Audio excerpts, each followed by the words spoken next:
আমরা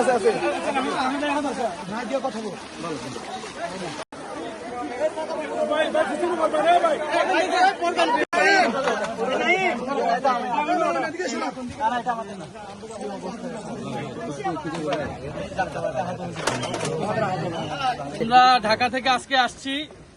এনসিপির পক্ষ থেকে আমাদের জুবায়ের মানিক ভাই আছেন, উনি আমাদের কেন্দ্রীয় কমিটির সদস্য এবং উপজেলা এখানে কাজ করতেছেন। উনি আমাদেরকে জানাইছেন যে এই এলাকায় পানিবন্দী কিছু পরিবার আছে, কিছু বাসা বাড়ি নষ্ট হয়ে গেছে। তো এইখানে আমরা দেখলাম যে দীর্ঘ 5-7 দিন ধরে এইখানে কয়েকশো পরিবার এখানে পানিবন্দী আছে। চট্টগ্রামের মানুষ আসলে খুবই কষ্টে আছেন, তারা দীর্ঘ সময় ধরে এখানে পানিবন্দী আছেন। সরকার অবহেলা হোক বা যে কারণে হোক সরকার পারতেছে না। এখন দোষ দিয়ে লাভ নাই, মূল জিনিস হচ্ছে মানুষ কষ্ট পাচ্ছে। ফলে আমরা যদি যাদের সক্ষমতা আছে সবাই যদি এগিয়ে আসি, আমরা আশা করি দেশবাসী যদি ঐক্যবদ্ধ হয়, আমরা এই মানুষগুলোকে কিছুটা হলেও সহযোগিতা করতে পারবো, তাদের কষ্ট কিছুটা দূর করতে পারবো। আপনারা আমাদের জন্য দোয়া রাখবেন, আমরা ইনশাল্লাহ আপনাদের সাথে আবারও আমাদের যোগাযোগ হবে। আপনাদের চিকিৎসার বিষয় বা অন্যান্য জরুরি প্রয়োজনে আপনারা জুবায়ের মানিকের সাথে কথা বলবেন।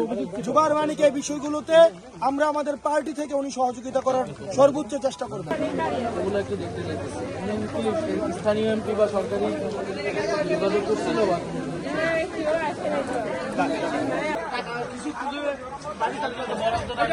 বরাদ্দ দেওয়া হয়েছে, কাজ শুরু করে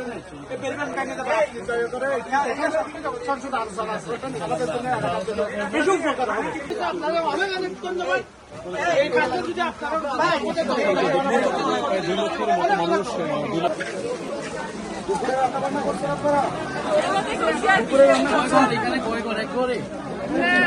সবাই আলাদা আলাদা। এখানে কয়টা ফ্যামিলি থাকে? এখানে 3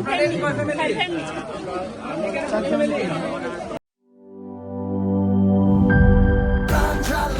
প্রাণ ঝালমুড়ি, এই ঝাঁজ সেই ঝাঁজ।